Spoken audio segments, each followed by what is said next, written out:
Hello guys. आज हम लोग डिस्कस करेंगे डाउन टू अर्थ मैगजीन का एक आर्टिकल जो कि पे है लैंड डिग्रेडेशन पे है। 40% जो दुनिया की लैंड है वो लैंड उसकी जो लैंड डिग्रेड हो चुकी है। मतलब डिग्रेड का मतलब होना है कि उसकी क्वालिटी खराब गई है। क्वालिटी उसकी खराब गई है। अब ये क्या मतलब इसका है? मतलब वो पहले इतनी स्वच्छ थी, कि इतनी स्वस्थ थी, इतनी हेल्दी थी कि हम उस पे कुछ चीज़ उगा सकते थे। अभी क्या है कि उस पे बहुत सारी फसलें जो हम पहले उगा पाते थे अब हम नहीं उगा पा रहे हैं। क्यों? क्योंकि उसकी जो क्वालिटी है, उसकी जो मिनरल क्वालिटी है उस लैंड में, वो नहीं बची हुई है। आप जैसे देख रहे हो कि भारत में भी कि कितने फार्मर्स लोग जो हैं वो कितनी यूरिया खाद, यूरिया है, डीएपी है, या या आप कह दो एनपीके है, वगैरह वगैरह, और बहुत सारे फर्टिलाइजर्स डालते हैं। क्यों? उनको ये फर्टिलाइजर ऐड क्यों करने पड़ रहा है? क्योंकि लैंड में वो फर्टिलाइजर्स बचे नहीं हैं। लैंड में वो शक्ति नहीं बची है कि लैंड बिल्कुल एक तरीके से मरुस्थल हो गई है, मतलब बिल्कुल ही बेकार हो गई है, रेगिस्तान तरह हो गई है। उसमें कोई क्वालिटी बची नहीं है। मैंने कहता कि बिल्कुल नहीं बची है, मतलब जितनी पहले थी अब उतनी नहीं बची हुई है। इसे बोलते हैं लैंड डिग्रेडेशन। डिग्रेड का मतलब ये होना होता है कम हो जाना, क्वालिटी में कम हो जाना। ठीक है। तो ये आर्टिकल दोस्तों डाउन टू अर्थ मैगजीन का आया है। और मैं बार बार कहता हूँ कि इन्वायरमेंट के लिए, पर्यावरण के लिए जो सबसे अच्छी आर्टिकल मैगजीन वगैरह आती है, द हिंदू में तो आर्टिकल अच्छे आते ही हैं, इंडियन एक्सप्रेस में भी आते हैं, लेकिन जो सबसे ज़्यादा अच्छी बात है, सबसे अच्छे आर्टिकल्स आते हैं डाउन टू अर्थ मैगजीन में। डाउन टू अर्थ मैगजीन एक आती है, काफ़ी महंगी आती है, उसमें काफ़ी अच्छे आर्टिकल्स आते हैं। तो ये आर्टिकल एक आया है, इसमें हम बात करेंगे। इसका जो सार है, ब्रीफली समरी इसकी बता दे रहा हूँ मैं आपको क्या है। दुनिया में 5 अरब हेक्टेयर, मतलब 5 बिलियन हेक्टेयर ज़मीन खराब हो चुकी है, लैंड खराब हो चुकी है। अच्छा। हर साल, एवरी ईयर, लगभग 6.3 ट्रिलियन डॉलर्स का नुकसान होता है हमें। नुकसान मतलब छः, मतलब जानते हो कितना? अगर मैं इसमें 6300 बिलियन डॉलर्स का हर साल नुकसान होता है, हर साल नुकसान होता है, इकोसिस्टम का नुकसान होता है। और भारत की अगर बात करूँ तो भारत की 30% जो लैंड है वो डिग्रेड हो चुकी है, मतलब उसकी क्वालिटी बिल्कुल बिगड़ चुकी है 2030 तक। और हमने लक्ष्य रखा है कि 2030 तक, 2030 जो 5 साल में आने वाला साल है, 26 मिलियन हेक्टेयर ज़मीन को हम रिस्टोर करेंगे। ये हमारा लक्ष्य है, ये हमारा लक्ष्य है। ठीक। अभी ये ऐसा क्यों हो रहा है? हैबिटेट फ्रेगमेंटेशन जो हो रहा है इस वाले में, हैबिटेट फ्रेगमेंटेशन क्यों, क्वाइट किलर से क्यों बोलते हैं? क्योंकि इसमें देखा गया है कि बड़े बड़े जंगल जो थे, जिसमें कि हाथी, घोड़ा, ये सारे जानवर रहते थे, अभी क्या हुआ कि हमने सड़कें बना बना करके हमने सड़कें बना बना करके उनको फ्रेगमेंट कर दिया है। तो इन जो एनिमल्स का जो मूवमेंट है ये रुक गया है। अभी मूवमेंट करते हैं, लेकिन उनको, एनिमल्स को डर रहता है कि कहीं वाहन ना आ जाए, तो इसलिए वो और कतराते हैं जाने से, और वो अपने आप को इसी में सीमित रखते हैं। तो इसीलिए लैंड फ्रेगमेंटेशन हो रहा है, लैंड डिग्रेड हो रही है। जब हाथी जा ही नहीं पाएगा यहाँ से इस वाले टुकड़े में, तो बीज का जो है, आप कह लो पॉलिनेशन नहीं हो पाएगा। जब पॉलिनेशन नहीं हो पाएगा तो बहुत सारे जो इकोसिस्टम में जो लोग, जानवर सारे रहते हैं एक साइकिल में, फूड चेन में, तो वो अच्छे से डिस्ट्रीब्यूट नहीं हो पाएगा। जब फूड चेन डिस्ट्रीब्यूट नहीं हो पाएगा, अच्छे से चल नहीं पाएगी, फंक्शन नहीं कर पाएगी, इकोसिस्टम फंक्शन नहीं कर पाएगा, तो वहाँ की इकोसिस्टम गिर जाएगा। जब इकोसिस्टम गिरता है तो लैंड डिग्रेड होती ही अपने आप है। क्योंकि लैंड की क्वालिटी क्यों थी? क्योंकि वहाँ पे इकोसिस्टम, जैसे कार्निवोर से लेकर के हर्बीवोर, और जो बीटल्स वगैरह नहीं होते हैं, जो आपने देखा होगा कई बार, गाय का जो गोबर होता है उसमें छोटे छोटे कीड़े होते हैं जो छोटी छोटी गोलियां बना बना करके उसको जो है फाइन क्वालिटी में तब्दील करते हैं। जैसे पत्ती मान लो गिर गई पेड़ की एक, तो उस पत्ती को आप देख रहे हो कि सुबह तक गायब हो गई। कहाँ गायब हो गई? उसको कीड़ों ने काट के बहुत महीन पार्टिकल्स को है, उसको ज़मीन में, लैंड में उसको मिला दिया है। तो पेड़ के पत्तों में जो मिनरल्स थे वो सारे ज़मीन में मिल गए हैं। इसी तरीके से इकोसिस्टम अच्छा होता है।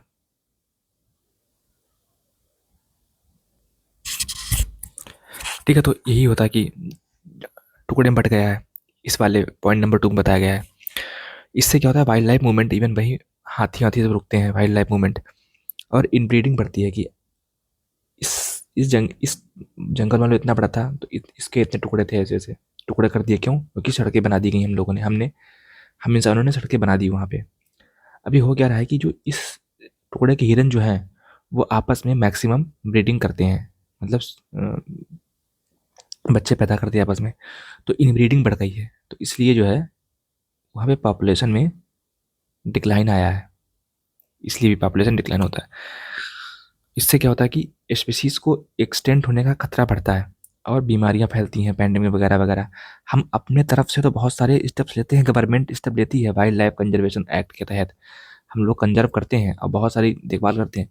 लेकिन जब आप मेन प्रॉब्लम्स आपने की, आपने जब सड़कें बना दी यहाँ पे हैं और आपने उनका मूवमेंट ही बहुत ज़्यादा रिस्ट्रिक्ट कर दिया है, जैसे भी ग्रेट इंडियन बस्टर्ड है, अब उसकी मृत्यु जो है, आप कितना भी उसमें सफ़र कर वो कर लें, लेकिन जब आपने बिजली के तार बना दिए हैं तो वो बिजली के तार से उनकी मृत्यु हो जाती है। इसे बोलते हैं इलेक्ट्रोक्यूशन, कि बिजली के तार से लगने से मृत्यु।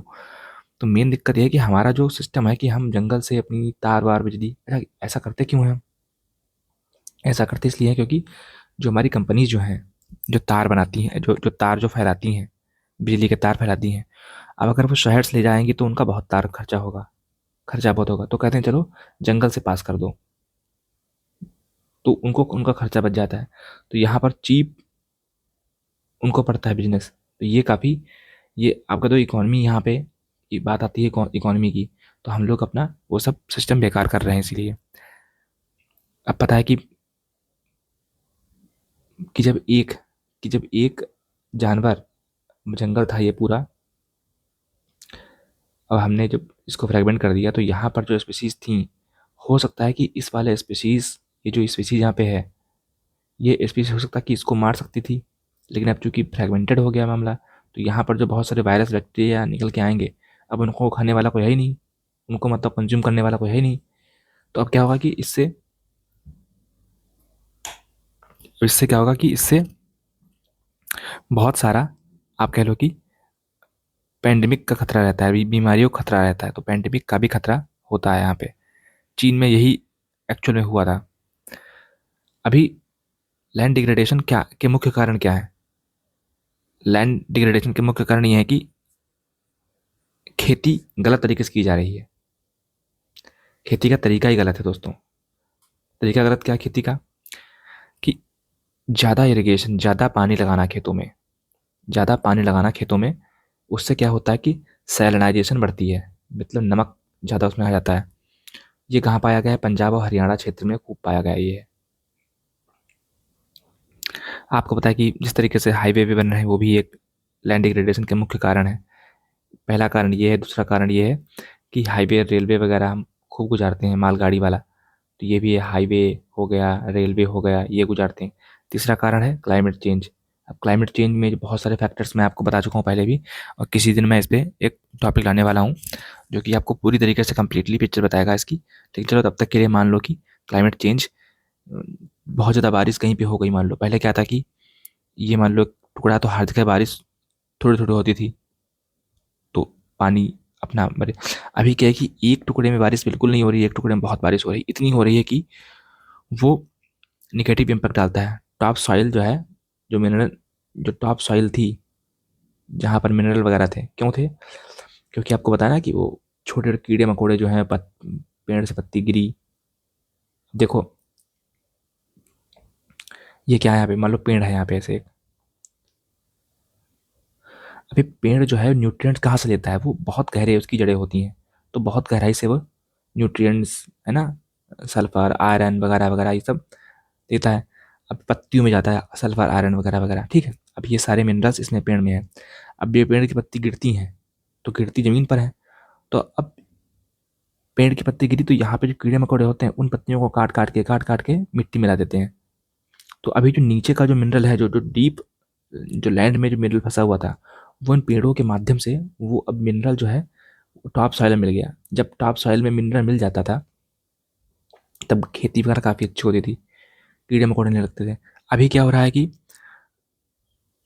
जब जब टॉप सॉइल बह ही जा रही है, जब ऊपर की सॉइल बह जा रही है, क्यों बह जा रही है? क्योंकि इतनी बारिश हो रही है किसी इलाके में, तो टॉप सॉइल को जो मिनरल वाली सॉइल थी जो लाखों करोड़ों साल में ये बन के तैयार हुई थी, वो बह जा रही है। तो यहाँ पर ये भी हो रहा है कि डिग्रेड इसलिए इसलिए भी हो रही है।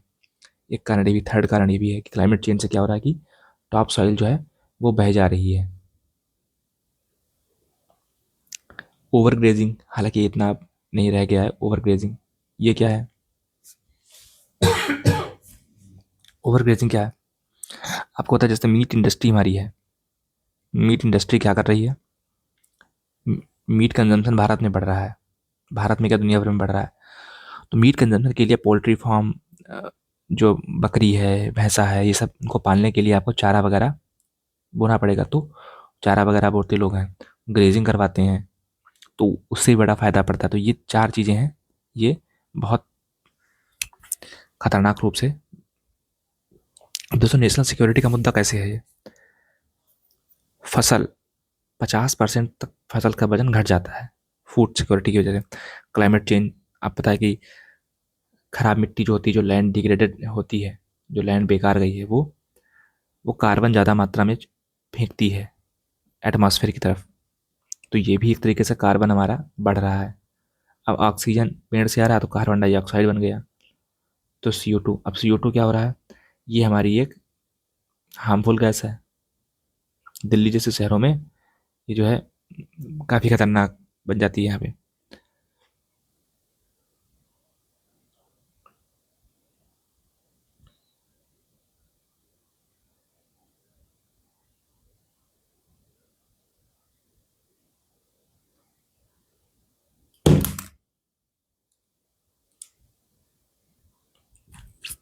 तो अभी सोल्यूशन दोस्तों क्या इसका है? इसका सोल्यूशन है रीजेनरेटिव फार्मिंग। रीजेनरेटिव फार्मिंग का मतलब क्या है कि zero zero budget farming, zero budget natural farming ये है। एग्रो फॉरेस्ट्री करो आप, इको ब्रिज बनाओ, जैसे जंगल में है, जंगल में आप जो है ब्रिज के ऊपर से रेलवे लाइन निकाल दो, लेकिन वो खर्चा ज़्यादा आएगा। तो वही बात आती है कि ना, खर्चा आया था इसीलिए तो हमने जंगल से निकाली थी सड़क, वरना निकालते क्यों? तो ये भी अच्छी बात है कि ट्राइबल लैंड राइट्स, जो लैंड राइट्स जो हैं ट्राइबल्स के, उनको प्रोटेक्ट करो, उनकी डिमांड को सुनो। लेकिन वही बात है कि इकॉनमी के पीछे सुनता कौन है? हमको आय भी दुगनी करनी है, तो वो भी एक लफड़ा रहता है। तो ये सारे फैक्टर्स हैं। अभी आप लोगों इन लोगों को पढ़ लीजिएगा, इतने मैंने लिख दिए हैं सारे पॉइंट ऑफ व्यू। अभी ये जितना सब कुछ लिख दिया यहाँ पे दोस्तों, मॉडल आंसर भी मैंने इसका दे दिया है, तो आप लोगों को समझ में अच्छे तरीके से आ जाएगा।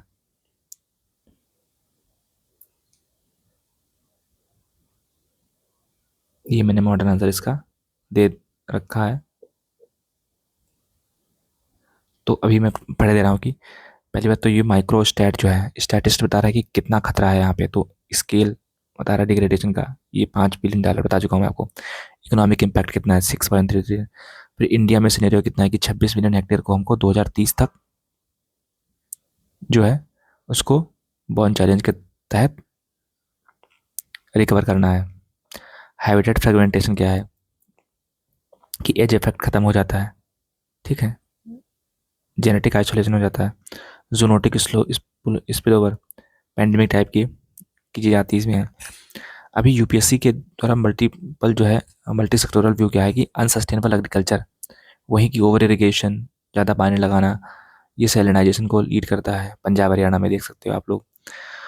इंफ्रास्ट्रक्चर, लीनियर प्रोजेक्ट जैसे हाईवे वगैरह, रेलवे वगैरह जो है, ये इकोलॉजिकल कॉरिडोर्स में काफ़ी फैले हुए हैं। तो इनको रोकना, या तो हम ऊपर से ब्रिज बना दें तो ये अच्छा रहेगा। क्लाइमेट चेंज क्या है? एरिडिफिकेशन, जैसे आप लोग एक ये वर्ड यूज़ कर सकते हो लैंग्वेज अपने एग्जाम में, एरिडिफिकेशन हो रहा है। आप ट्रॉफिक्स शॉर्टर और more leads to massive top soil erosion, arid काफ़ी हो रहा है। ये ओवर ग्रेजिंग क्यों हो रही है? बिकॉज मीट कंजम्पशन, इतना ज़्यादा मीट कंजम्पशन हो रहा है, तो उसके लिए ठीक है, तो ये भी एक है। कॉमन प्रॉपर्टी रिसोर्सेज लाइक वन panchayat are being over exploited, तो इस पे ध्यान देने की ज़रूरत है। अभी इम्पैक्ट क्या इसका होगा, प्रभाव क्या इसका होगा फूड सिक्योरिटी पे, 50% तक, जैसे बताया था मैंने आपको, हमारा वजन कम हो जाएगा। फूड बास्केट हमारा जो है ग्लोबल फूड बास्केट, इसमें कमी आएगी। ठीक। क्लाइमेट माइग्रेशन, कि बहुत सारे लोग रिफ्यूजी बन जाएंगे, इन्वायरमेंटल रिफ्यूजी बन जाएंगे, एक टर्म ये है। तो ये मैंने इसको इन्वायरमेंटल इन्वर्टेड कामा में लिख रखा है, इन्वायरमेंटल लोग रिफ्यूजी बन जाएंगे। ठीक है। क्लाइमेट फीडबैक लूप, ये चीज़ आप देख सकते हो कि डिग्रेडेड लैंड जो है वो कार्बन, जो स्टोर्ड कार्बन है मिलियंस ऑफ ईयर्स से, वो उसको रिलीज़ करता है। जो स्टोर्ड कार्बन है इसको दोबारा से एटमॉस्फेयर में रिलीज़ करता है। क्लाइमेट फीडबैक लूप जो है, soils are the second largest carbon sink after oceans, जो समुद्र वगैरह है इनमें जितना कार्बन स्टोर है ये फर्स्ट नंबर पे है, और सेकंड नंबर पे सॉइल है। अब चूंकि डिग्रेडेड सॉइल कार्बन को उत्सर्जित करती है, तो ये हमारे लिए खतरा बनता जा रहा है। जब जब लैंड ही बेकार जाएगी तो लोग, किसान लोग कहाँ रहेंगे। और जैसा पता है आपको, हमारे यहाँ पे जो जनसंख्या का एक बड़ा तबका है वो एग्रीकल्चर पे डिपेंडेंट है, तो वो भागेगा फिर शहरों की तरफ, फिर पलायन होगा। इससे बहुत सारे सोशो पॉलिटिकल इश्यूज आएंगे। तो ये भी एक, तो लैंड डिग्रेडेशन काफ़ी एक बड़ा चैलेंज है, इसको लोग समझ नहीं पा रहे हैं। बहुत बड़ा चैलेंज है ये, क्योंकि लोगों की फूड सिक्योरिटी से जुड़ा हुआ है। अभी नेशनल ग्लोबल फ्रेमवर्क वगैरह ये है, यूएनसीसीडी है, United Nations Convention to Combat Desertification. अब ईयर दोस्तों मत लिखो, क्योंकि ईयर वगैरह इतना इंपॉर्टेंट नहीं है। आप बस मेन चीज़ लिखो, याद रखो आप। लैंड चाहो तो लिख सकते हो अगर आपको याद है, लेकिन ना लिखो तब भी चलेगा, क्योंकि एग्जामिनर क्या करता है कि देखता है कि आपको कितना आता है, ये नहीं कि आपको कितनी रट्टाबाजी आती है। तो ये only legally binding international agreement है जो इन्वायरमेंट और लैंड मैनेजमेंट को इकट्ठा देखता है। इन्वायरमेंट प्लस लैंड मैनेजमेंट को इकट्ठा देख रहा है। Land degradation neutrality, net zero loss. अभी भारत अभी जो है, हम नेट जीरो की बात कर रहे हैं कि नेट जीरो कार्बन हो जाएंगे, नेट जीरो न्यूट्रलिटी। अब लैंड वाले में भी हम चाह रहे हैं कि हमारी जितनी लैंड हर साल डिग्रेड हो, उतनी ही भी हम अपग्रेड करें, वन लगा करके, जो भी है फॉरेस्ट्री करके, एग्रो फॉरेस्ट्री करके। अभी लैंड का अभी अर्बन अर्बन जो है फॉरेस्ट्री का कॉन्सेप्ट आया था कि शहर में वो होगी। ये कॉन्सेप्ट है कि अभी जैसे मियावाकी मेथड आया था जापान का, जापान के मियावाकी मेथड से हम बहुत सारा फॉरेस्ट लगाएंगे शहरों में। तो ये भी एक यूपीएससी में क्वेश्चन पूछा जा चुका है। अभी इंडिया के इनिशिएटिव्स क्या हैं, desertification cell, ministry of environment forest and climate change, ये इसका जो है शॉर्ट फॉर्म लिखा हुआ है। तो डिजर्टिफिकेशन सेल बनाई हमने। नंबर 2 है इंटीग्रेटेड वाटरशेड मैनेजमेंट प्रोग्राम, दूसरा ये हमने शुरू किया है। तीसरा ग्रीन वॉल ऑफ इंडिया, ये इनिशिएटिव्स आप लिख सकते हो अपने यूपीएससी एग्जाम की जर्नी में। ग्रीन वॉल ऑफ इंडिया ये क्या है, हमने 1400 किलोमीटर का 5 किलोमीटर वाइड ग्रीन बेल्ट बनाने की प्रयास की है गुजरात से दिल्ली के लिए। अगर आप लिखते हो तो आपको काफ़ी अच्छे नंबर मिलते हैं। ये किस में, ये दोस्तों अफ्रीका का जो है, आप कह लो कि सहारा जो डिज़र्ट है, उसमें ये मेथड बनाया गया है कुछ कंट्रीज़ के द्वारा, कि हम बहुत सारी कंट्रीज़ हैं जो ऐसा ग्रीन बॉल बनाएंगी। चीन भी सोच रहा था कि गोबी डिज़र्ट में भी हम ऐसा कुछ बनाएं। तो भारत भी उसी राह पे चलने का प्रयास कर रहा है कि हम भी गुजरात से दिल्ली के लिए ऐसा बनाएंगे, क्योंकि उससे क्या होगा कि बहुत सारे फ़ायदे होंगे। कभी डिस्कस करेंगे किसी और वीडियो में। अभी रीजनरेटिव एग्री, अभी सॉल्यूशंस क्या इसके हैं। रीजनरेटिव फार्मिंग, जैसे बताया मैंने आपको कि जीरो बजट फार्मिंग पे चले जाओ आप, शिफ्ट टू कर लो, अग्रो फॉरेस्ट्री कर लो, कि इको ब्रिजेस की अंडर पासेस बनाओ, या तो ज़मीन के नीचे से पास बना लो, या तो जैसे मेट्रो वगैरह, दिल्ली दिल्ली वगैरह मेट्रो वगैरह है, या इको ब्रिज वगैरह नहीं, जैसे ऊपर से, एक तो मेट्रो हमारी ऊपर चलती है, एक ज़मीन नीचे चलती है, तो ये है, या तो इको ब्रिज बनाओ या तो अंडर पास बनाओ। सिक्योरिंग लैंड टेन्योर, कि ये है बैम्बूज फॉर रिस्टोरेशन, खूब बैम्बू लगाओ। बैम्बू क्या करता है, ग्रीनरी को बढ़ाता है। बहुत जल्दी, आज अगर आपने बांस लगाया तो बहुत जल्दी बांस बढ़ते हैं। तो वही अगर बरगद वरगद की पेड़ लगाना, तो इससे क्या होता है कि खूब सारी जानवरों को खाना मिलता है, उनको रहने का मिलता है। ये हम कर सकते हैं। प्राइवेट लेवल पे किया गया था ये कभी, अनंत अंबानी, आपने सुना होगा अनंत अंबानी, मुकेश अंबानी के लड़के जो छोटे वाले हैं, उन्होंने एक वनतारा में ऐसा कुछ खोल रखा है कि फॉरेस्ट्री टाइप की, कि उसमें जो है एनिमल्स के लिए, कि सारे हाथी इसमें सब कुछ, शेर तेंदुआ वगैरह सब कुछ है। उन्होंने फॉरेस्ट भी, छोटा मोटा फॉरेस्ट भी लगाया, तो काफ़ी अच्छी पहल है उनकी तरफ से कि चलो वो कुछ तो कर रहे हैं इन्वायरमेंट को प्रोटेक्ट करने के लिए, प्लस जो हमारा एक एनिमल लव है वो भी दिखा रहे हैं, वो तो अच्छी बात है। फिर मेन आंसर राइटिंग में ये कुछ पॉइंटर आपके आने चाहिए, जैसे सॉइल ऑर्गेनिक कार्बन, जो है मीट्रिक ऑफ सॉइल हेल्थ, कि सॉइल हेल्थ कैसे नापी जाती है, कि अगर सॉइल ऑर्गेनिक कार्बन उसमें है तो जितना ज़्यादा होगा उतना ज़्यादा अच्छी होगी। इकोलॉजिकल कॉरिडोर, ये आपको यूज़ करना है। बॉन्ड चैलेंज, जैसा कि शुरुआत में बताया था, अल्बीडो इफेक्ट क्या होता है, ये सारे कुछ आने चाहिए आपके। अभी मेंस का क्वेश्चन आपको दिखा रहे हैं कि ये दोस्तों एक्सपेक्टेड क्वेश्चन है, क्योंकि इन्वायरमेंट में आपका प्रीलिम्स में आ सकता है, मेंस में तो बहुत ही ज़्यादा इंपॉर्टेंट इसकी है, क्योंकि डिजास्टर मैनेजमेंट में ये काफ़ी रोल प्ले करता है, प्लस इथिक्स के स्टडीज़ में भी आपका रोल प्ले करेगा। तो आप देखिए, इसको समझिए। Land degradation is not just a environmental issue but a systemic threat to food security and social stability. अब ये क्या मतलब है कि जो लैंड डिग्रेड जो हो रही है, जो लैंड की जो क्वालिटी है, लैंड की जो क्वालिटी है, लैंड प्लस सॉइल क्वालिटी जो हमारी है, ये जो बिगड़ रही है, ये सिर्फ इन्वायरमेंटल इशूज़ नहीं है, इन्वायरमेंट तो इशू है ही है, उसके अलावा में भी ये सिस्टमिक थ्रेट है। सिस्टमिक थ्रेट क्या मतलब, एक तो फूड सिक्योरिटी की, हाँ अगर मिट्टी खराब जाएगी तो हम उसमें अनाज क्या उगाएंगे, फूड सिक्योरिटी है एक तरीके से। दूसरी बात क्या है कि ये सोशल स्टेबिलिटी का कारण भी है, कि अगर थोड़ा सा भी दिक्कत हुआ तो अनरेस्ट हो सकती है गांव के लेवल पे। आपको पता है कि बहुत सारे दंगे बढ़ा सकते हैं, क्योंकि हमारे अभी भी मेजोरिटी पॉपुलेशन जो है वो किसान ही है। उसके पास अगर एम्प्लॉयमेंट नहीं होगा, किसानों की हालत वैसे भी बहुत ख़राब रहती है अगर हम कंपेयर करें कि अर्बन लाइफ से, तो अगर और ख़राब हो गई तो दिक्कत आएगी यहाँ पे। तो ये देखने की ज़रूरत आपको है। अब मॉडल आंसर दे रखा दोस्तों मैंने है कि यूएनसीसीडी, मैंने रिपोर्ट को देखो कोट किया है यहाँ पे, कि 40% जो अर्थ की लैंड एरिया है वो डिग्रेड हो चुकी है। ये मैंने रिपोर्ट कोट की है। अगर आप रिपोर्ट कोट करोगे तो आपको नंबर अच्छे मिलेंगे, ठीक है। 3.2 बिलियन पीपल अफेक्ट इससे हो रहे हैं। और land degradation has evolve from localised ecological concern into a systemic global threat. पहले क्या था कि दुनिया के इस हिस्से में लैंड डिग्रेड हो रही, कैसे, ये क्या था। देखो अर्थ आपको पता होगा कि गोल है, और अर्थ में बीच में इक्वेटर है, तो इक्वेटर पे तो दोस्तों इतनी बारिश होती है, इतनी बारिश होती है क्या कहें, इसलिए वहाँ की लैंड डिग्रेड काफ़ी होती है, वो नेचुरल कारण से है। लेकिन हम लोग जो कर रहे हैं इंडिया वगैरह में, ये ये एक ह्यूमन मेड है, एंथ्रोपोजेनिक है, ह्यूमन मेड है ये, मैन मेड नहीं, ह्यूमन मेड, क्योंकि वुमेन का भी हाथ है, वुमेन भी अब ह्यूमन मेड है दोस्तों। ये पोस्ट मॉडर्न वर्ड है, पोस्ट मॉडर्न वर्ड है, शब्द है, शब्द। चेयरमैन वगैरह आप मत यूज़ किया करिए, वरना यूपीएससी में आपके नंबर कट सकते हैं। चेयर पर्सन यूज़ करिया करिए, चेयर पर्सन यूज़ किया करिए, ठीक है। तो ये क्या है कि लोकलाइज्ड, पहले क्या था कि कुछ बेल्ट्स में था ये, अभी क्या है कि ग्लोबल थ्रेट बन चुकी है, और अंडरमाइनिंग मतलब कमज़ोर कर रही है पिलर्स ऑफ फूड सिक्योरिटी को, और प्लस सोशियो पॉलिटिकल इंस्टेबिलिटी को, ये कमज़ोर कर रही है। कैसे, अब फूड सिक्योरिटी थ्रेट और सोशल स्टेबिलिटी, मैंने देखो तुरंत ही इसी पे इंट्रोडक्शन में जो बात की थी उसी को मैंने इलेबोरेट कर दिया यहाँ पे। तो यहाँ पे एग्रीकल्चर प्रोडक्टिविटी और सोशल इंस्टेबिलिटी, दो मैंने पॉइंट जो लिखे थे यहाँ पे पिलर्स, इन्हीं को मैंने दो पॉइंट सब पॉइंट्स में डिवाइड करके दे दिया आपको।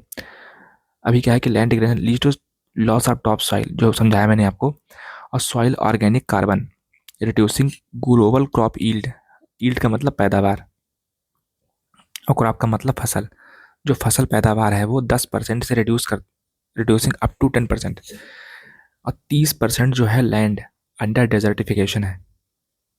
और राबी और खरीफ की जो फसल है, आपको मौसम पता होगा, तो उसकी साइकिल को ये थ्रेटन करती है, मतलब उसको कमज़ोर करती है, कमज़ोर करती है। अच्छा ये हो गया। सोशल इंस्टेबिलिटी और माइग्रेशन, द लैंड लॉस जो है वो क्या क्रिएट करता है, multiple threats, three threat multiplier, threat multiplier, ये जो इन्वर्टेड कॉमा में लिखा है मैंने, काफ़ी इंपॉर्टेंट है। अगर आप इसको यूज़ करोगे तो काफ़ी अच्छे आपको मार्क्स मिल सकते हैं, और इन्वर्टेड कॉमा में भी लगाइएगा इसमें। It drives resource competition. जब पहले लैंड बहुत थी, अब लैंड कम बची है, अब लैंड इतनी बची है, तो अब उतने लोग उसमें कॉम्पीट करेंगे, मार तोड़ भी हो सकती है इसमें, लोग काफ़ी झगड़ा कर सकते हैं, तो कम्युनल कॉन्फ्लिक्ट्स बढ़ सकती हैं। और क्लाइमेट रिफ्यूजी, जो कमज़ोर लोग होंगे जिनको पॉलिटिकल शरण नहीं होगी, वो भगाए जाएंगे।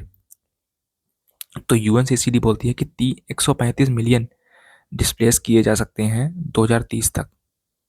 ठीक है। अब हैबिटेट फ्रेगमेंटेशन की बात क्या है, यहाँ पे इकोलॉजी की बात आ गई। अब इकोलॉजी की बात कैसे यहाँ पे आ गई, जानवरों के अंदर आप आते हैं, जंगल के अंदर बढ़ते हैं, तो यहाँ पे एज इफेक्ट बढ़ता है। अब जंगल के अंदर की बात कर रहे हैं हम लोग, अभी तो ह्यूमंस की बात हो रही थी, अभी जंगल की इफेक्ट बात हो रही। जो स्मॉल पैचेस जो हैं, पहले लैंड बहुत बड़ी थी, अभी क्या है, छोटे हिस्से क्रिएट हो गए। तो अब यहाँ का जानवर, यहाँ का हिरन जो है, जा तो पाता है। पहले अगर मान लो 1000 हिरन यहाँ से यहाँ जाते थे, अभी क्या होगा कि 10 ही जा पा रहे हैं। क्यों? क्योंकि ट्रेन है, गाड़ियाँ गुजर रही हैं, तो उनको खतरा महसूस होता है, यार गाड़ी आ रही हो, कहीं टकरा ना जाए, है ना। तो वो सेंस कर लेते हैं इस बात का है कि, तो वो जाते नहीं, कहते यहीं रहेंगे हम। तो यहाँ पे एज इफेक्ट कम हो रहा है। एज इफेक्ट क्या होता है? वही कि एक एरिया में number of species, number of different different species कम हो जाना। जैसे पहले अगर चीता, भालू, गोरिल्ला और मेढक, कुत्ता, बंदर ये थे, अभी क्या थे, अभी क्या सिर्फ 2-3 ही बचे हैं, कि सिर्फ चीता, बंदर, घोड़े बचे हैं। तो नंबर ऑफ स्पीसीज कम हो गई, तो यहाँ पर एज इफेक्ट कम हो गया। ठीक है। और कई सारी ऐसी स्पीसीज जो हैं, जैसे मान लो यहाँ पे, जैसे मान लो यहाँ पे एक स्पीसीज ए है, बी है, सी है, डी है, ई है, एफ है। अब यहाँ पे ए बी सी बची है, बाकी डी एफ जा चुकी हैं, क्योंकि वो इस वाले ब्लॉक में रहती थी। पहले तो पूरा जंगल था एक। अभी क्या हुआ कि इस जंगल में घास उगती थी, मान लो इस वाले क्षेत्र में, इस वाले एरिया में घास थी, उगती थी, जिसको डी खा सकता था, केवल डी खा सकता था। लेकिन डी तो अब चला गया, इस वाले में लॉक हो गया। तो invasive IAS, invasive alien species बढ़ने का खतरा रहता है, जो काफ़ी घातक होती हैं उस इन्वायरमेंट के लिए। वो इतनी जल्दी फैलती हैं, कुछ कहने को नहीं। जैसे आपने देखा होगा तालाब वगैरह में जलकुंभी, जलकुंभी अमेरिका की IAS है, इन्वेजिव एलियन स्पीशीज है।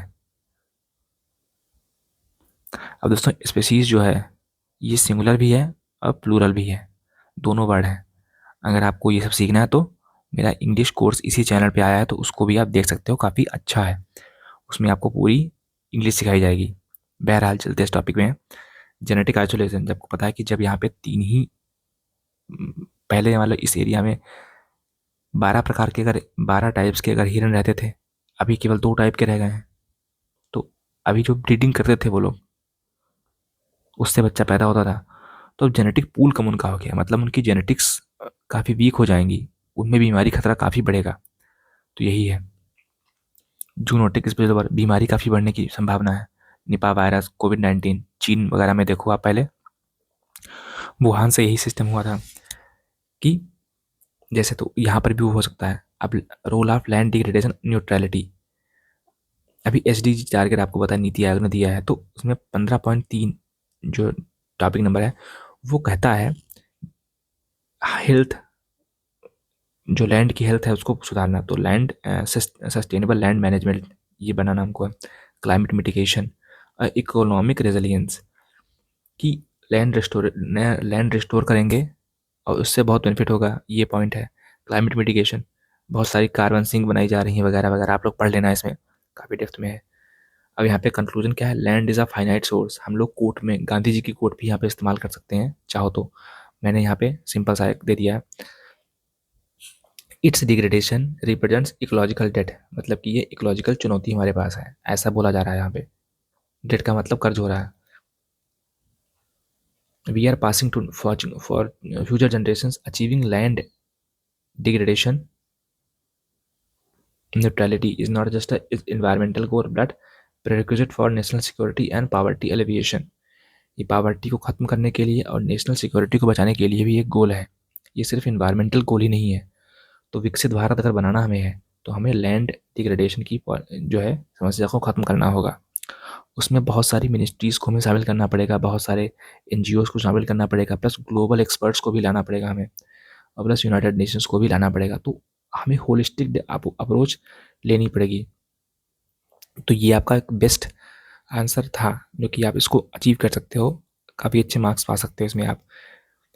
15 मार्क्स के क्वेश्चन में आप 9 10 से 10 नंबर आप आराम से पा सकते हो, जो कि एक बेस्ट आंसर, टॉपर आंसर होता है। कीवर्ड वगैरह आप देख सकते हो यहाँ पे हो, हालांकि इतना सही है जितना मैंने बता दिया आपको। आप नोट करते रहो, वीडियो पॉज करो, नोट करो, अपने कॉपी में इसको लिखो, क्योंकि लिखने से चीज़ें याद होती हैं।